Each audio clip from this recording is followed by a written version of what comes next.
Hi there and welcome to my channel. So most of you have no idea who I am, so I thought I would give you a quick rundown before giving you a bit of what I do on my first day of the week, being a Sunday. So I am Lee and I am an IFBB pro bodybuilder. I don't know if I can classify myself as an IFBB pro bodybuilder even though I no longer compete. My last competition was in 2019, so that's, wow, 4 years ago. When I stopped doing bodybuilding, I started with powerlifting and I dabbled very shortly in powerlifting. And then of course lockdown hit when I then started to do CrossFit. That was mainly because, I had very limited access to weights and I wanted to push my body and still push myself the same way I would when I was training for powerlifting or bodybuilding. And so I got introduced into the world of CrossFit, and everyone who's in bodybuilding goes, how dare she switch over to CrossFit? And all the CrossFitters are like, oh, blasphemy, a bodybuilder. Judgment from both sides. So I have experience in both sides of the coin. And I've actually stopped CrossFit now. I thought at some point I'll probably get into each element, the bodybuilding, the CrossFit, the powerlifting. But for now, I pretty much just start with day one of my new goals. And you get to come along for the ride and just get to see what exactly I get up to, how I go about my training. Maybe it helps you with your goals. This is just like a day-to-day kind of vlog, and I hope you enjoy the ride with me as I kind of figure out what exactly I want to do and where I'm going.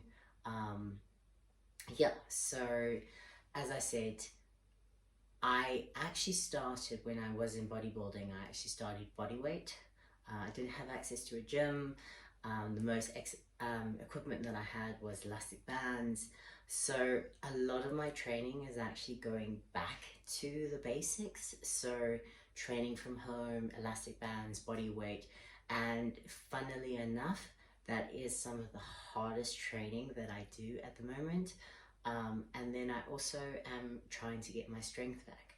The misconception with a lot of people who think of CrossFitters is that they're strong, they're fit, this, that, and next thing.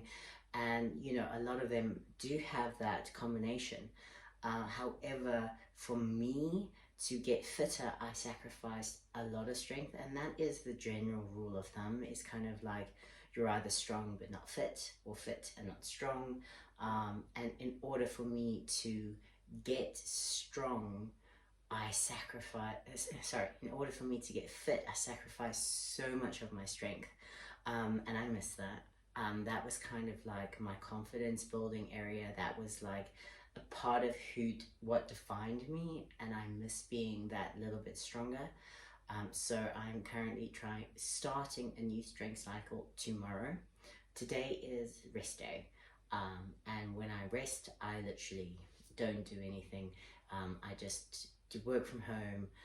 I don't venture out of the house, which is probably even better because today is snowing and miserable and cold. So rest day is usually meal prep, and being a Sunday, I've actually been cutting a little bit. So when I stopped CrossFit, which was 5 weeks ago, so I stopped CrossFit 5 weeks ago, and kind of was in a lull for a few weeks, deciding exactly where I wanted to go, what I wanted to do, and then the decision was made, get back into bodyweight training, i.e. calisthenics, and then start to build my strength back up. But I also wanted to drop a little bit of body fat, because I just didn't feel comfortable in my own skin. It was one thing having a little bit more body fat when I understand the purpose behind it. So when you're in CrossFit, you can't be super lean and still perform optimally. You have to be in a surplus of calories in order to, function optimally. And I was eating a crap load of calories, and again, I'll probably cover all of that in another vlog about my CrossFit adventures, the rights, the wrongs, what destroyed me, and etc. But so I'll just cut back to where I am now. So after the CrossFit, I was eating like 5,000 calories in order to maintain the CrossFit level of training, and I dropped that right back down to about 2.5. I didn't do it like overnight. It was like a gradual kind of like, you know, drop those calories down and try to lean out a bit. So I'm currently sitting at about 2.5. Obviously I'm doing a lot less training and I'm not as fit, and I'm definitely not doing the WODs, etc, etc, so I'm not having to burn as many calories. So 5 weeks into cutting a bit of body fat, and I've cut from 70 to 65 kilograms, or 65.4, 65.5 kilograms. A lot of that is obviously water, because when you first start dieting down, the first thing that happens is you get that initial surge of like a crap load of calories. Trying not to swear. Sorry, when you first start dieting, you drop a crap load of weight, and everyone's like, oh, I dropped it, you know, like 2 kilograms this week, or 1, 2, 3 kilograms even. And that's usually because you've changed your diet, therefore you're eating cleaner. You're generally eating less carbs, less salts, less processed food, and so you will drop a lot of water. And that's obviously what happened with me, is I dropped a lot of the carbs that I was eating in surplus with the CrossFit, and so the initial bounce of weight loss was just water. So when I say I've dropped like 5 kilograms in 5 weeks, a lot of people will say that's, you know, a lot. Some may not be impressed at all, but probably half that was just water weight, and maybe a little bit more. But that's why I don't like going on the scale, and I actually don't recommend people weighing themselves, especially every single day, because too many people put stock in how much they weigh. It's kind of like this beacon of what defines, you know, your progress is kind of like the weight on the scale, and that's not necessarily accurate. I mean, as a woman, obviously my weight will fluctuate a lot as throughout the month, depending on where in the cycle I am.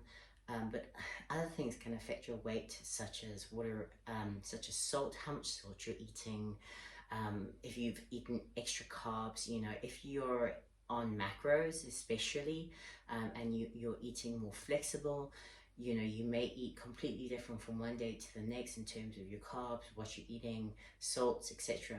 And that will cause fluctuations on the scale, and therefore you're then defining yourself on a variable that is not fixed.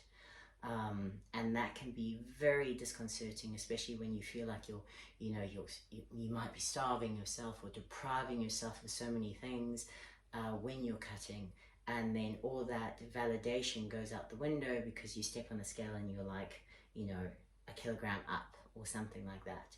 Sleep can affect your weight loss. So if you don't sleep well, your body doesn't get into the natural GH levels that it would throughout the night. It won't recover properly. You could be having inflammation.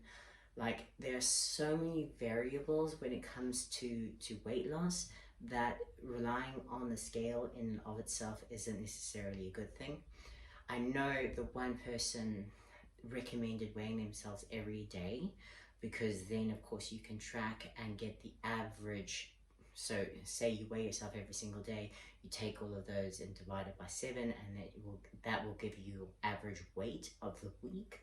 But again, it's kind of like, are you willing to do that and not necessarily be affected by the number on the scale? Because I know so many people who get affected by how much they weigh, and the validation that comes behind it, and the anxiety of actually weighing themselves actually becomes counterproductive to their progress, because you weigh yourself one day and you've lost a kilogram, and then you weigh yourself the next day and you put on a kilogram, and now you feel worthless, and then you binge eat, and it becomes the cycle that's not necessarily worthwhile. So you have to kind of analyze yourself and whether you feel weighing yourself is a good idea or not, or whether you just want to go on how clothes feel, or I recommend just going on how clothes feel and how you look in the mirror.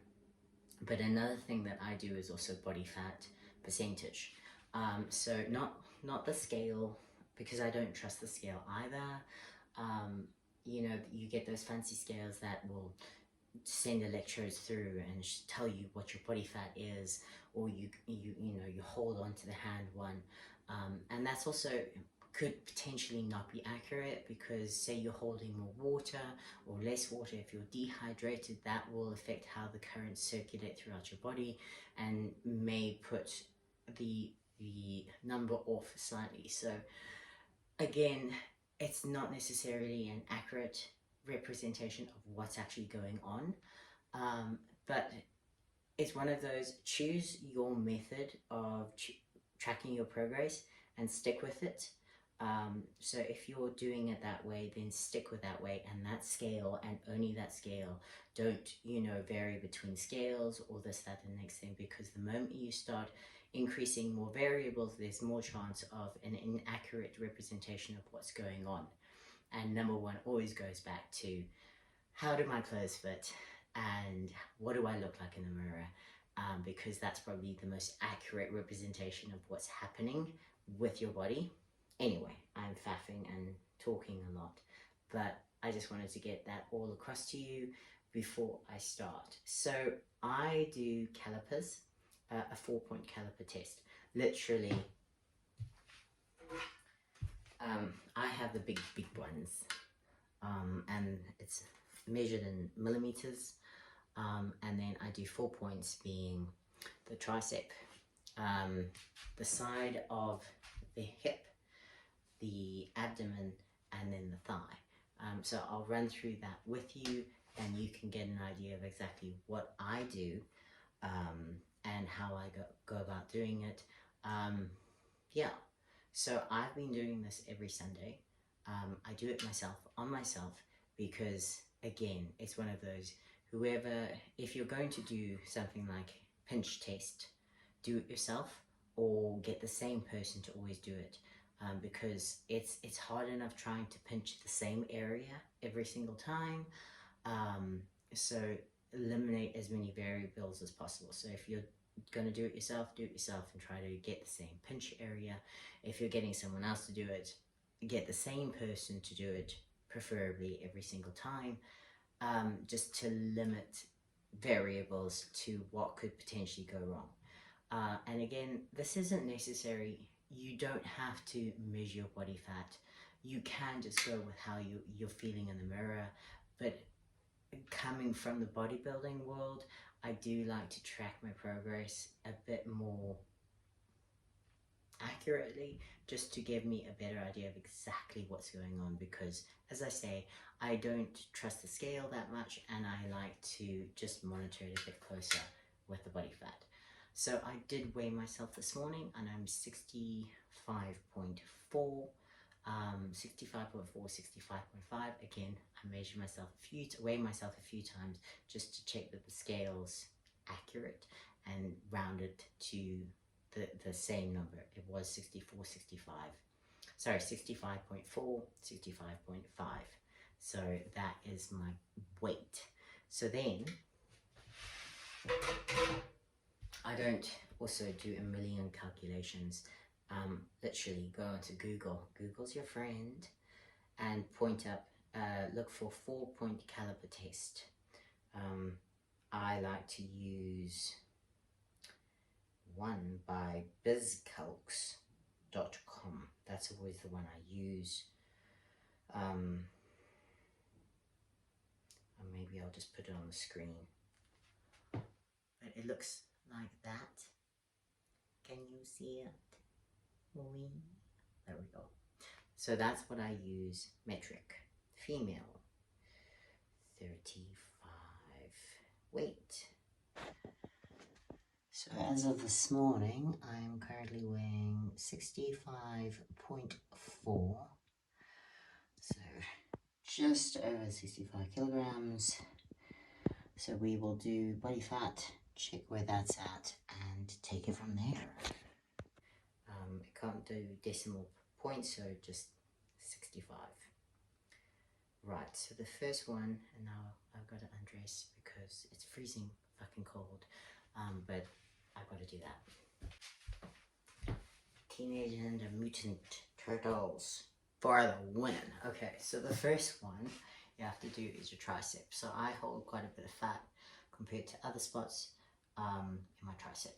So you want to kind of go that and kind of pinch round about the middle of your tricep. Okay.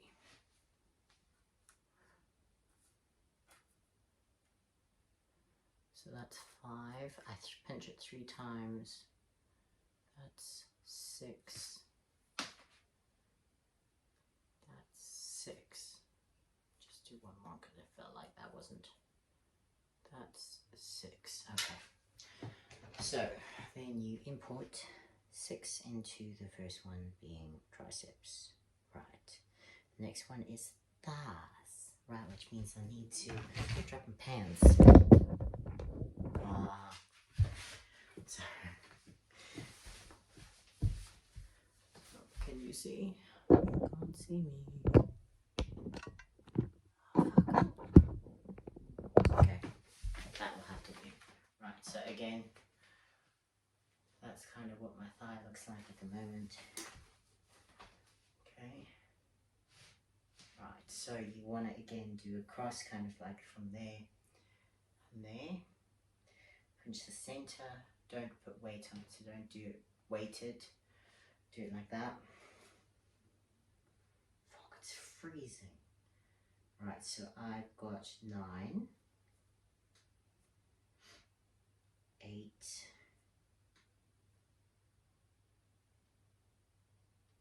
8. Right.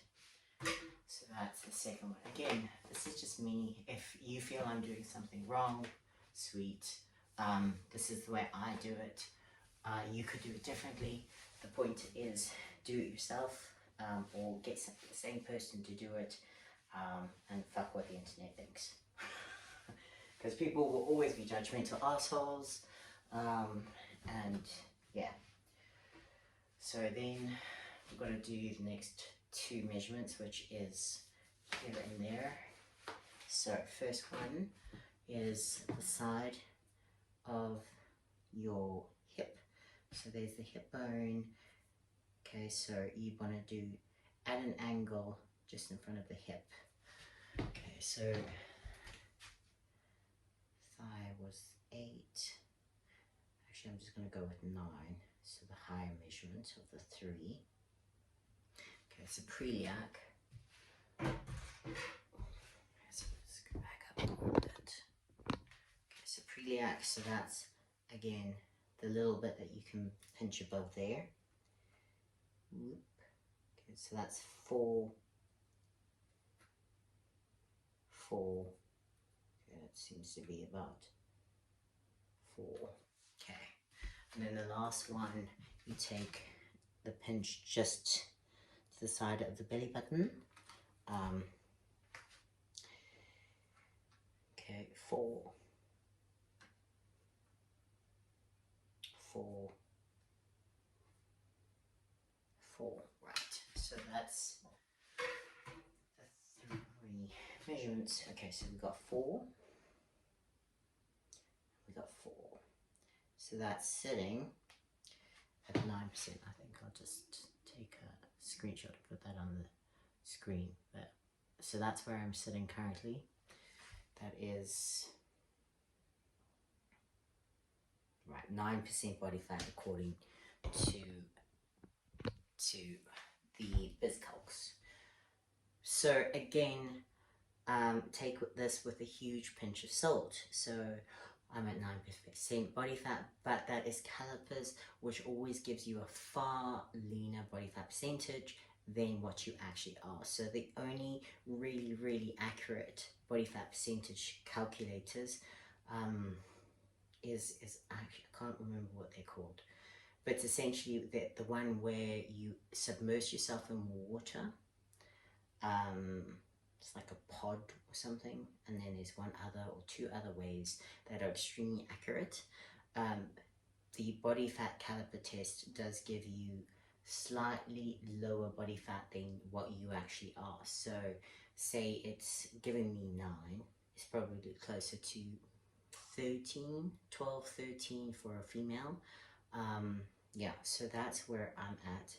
And as I say, I do this every Sunday, um, because it just gives me a better idea. So I can look back and see when I first started body fat.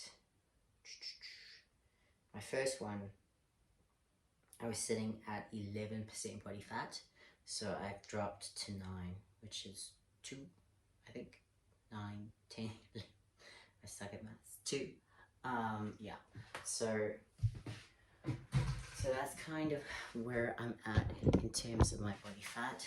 So that's what 9% on calipers for a female looks like. And for me, this is actually, people will go like, oh, that's really lean. But that's actually a pretty healthy body fat. Oh gosh, I'm going to get so much ridicule for that, saying that. Not healthy, you've got abs, etc., etc., etc. It is quite a healthy body fat for me. I don't store much fat on my midsection. As you could tell, I held far more fat on my triceps and my legs, body fat, so less in my abdomen and more on my legs, etc., etc. But yeah, that's where I'm sitting at the moment. But it's fucking freezing, and I swore I wasn't going to swear. Damn it. I'm not going to bother editing that out. Yeah, so that's where I'm at. Again, it's not like I'm getting on stage or anything, so it's not really necessary to measure my body fat or anything like that. I'm just doing it because I want to feel a little bit more confident in my skin, and I felt like with the CrossFit I was holding a bit more body fat that I'm used to, and people are going to go, oh, she's got body dysmorphia, etc., etc., etc. And the truth is, I think everyone has issues with their bodies. Everyone, you're either wanting to get bigger or smaller or leaner. I don't know a lot of people who are like 100% comfortable within their own skin, and that's I think that's part of humanity. That's part of why we're constantly trying to better ourselves, because I mean, I'm inspired by so many women and men, and I'm very artistic in the way I look at my body, which is why I have tattoos. And people will say, oh, sacrilege, you're working so hard for muscle and then you're covering it in tattoos. But for me, the body is an art form, and there are so many different shapes that are so beautiful. Like, I mean, when I see a lady with a really small waist and curvaceous hips, I mean, like, fuck, like, I would love to have that kind of silhouette, because to me that is absolutely beautiful, that hourglass figure, which I don't have because I tend to be, I'm more straight up and down. I don't have a little waist and big hips, so I can appreciate all different body types, and I love all different body types. But for me personally, this is the kind of frame that I like on me, and I just want to hone in on it, especially now that I'm getting more into strength training and calisthenics. I want a body that not only is functional enough to do what I want to do, but I can kind of, feel more comfortable in my own skin, even if I'm wearing layers and layers and layers. I know, like, this is comfortable for me. I'll probably drop another kilogram. I won't go too much leaner than that, because the moment I drop too much body fat, then of course that's when you start getting issues So I don't want to get too much leaner, especially as a female, but maybe like 64, 65 is kind of like where I'm at. And then start rebuilding my strength from there. So as I said, I'm starting my new strength cycle tomorrow, and I will run through all of exactly what I'm going to do in terms of numbers, etc., etc. And you can join me for some training, and I'll run through it with you. But yeah, so that's rest day. So the biggest thing was getting my body fat done. I've got some meal prep, but I did a lot of my meal prep yesterday. And I will also be showing you my meals, and just comment below with what you would like to see from me, and I will get onto it. But as I said, welcome to my journey. I hope you enjoy it, and just comment and let me know what you would like to see, any information. As I said, I don't know everything. This is just my experience and how I go about approaching training and everything else associated with it. But I would love to know your thoughts, your input, and yeah, welcome to my journey.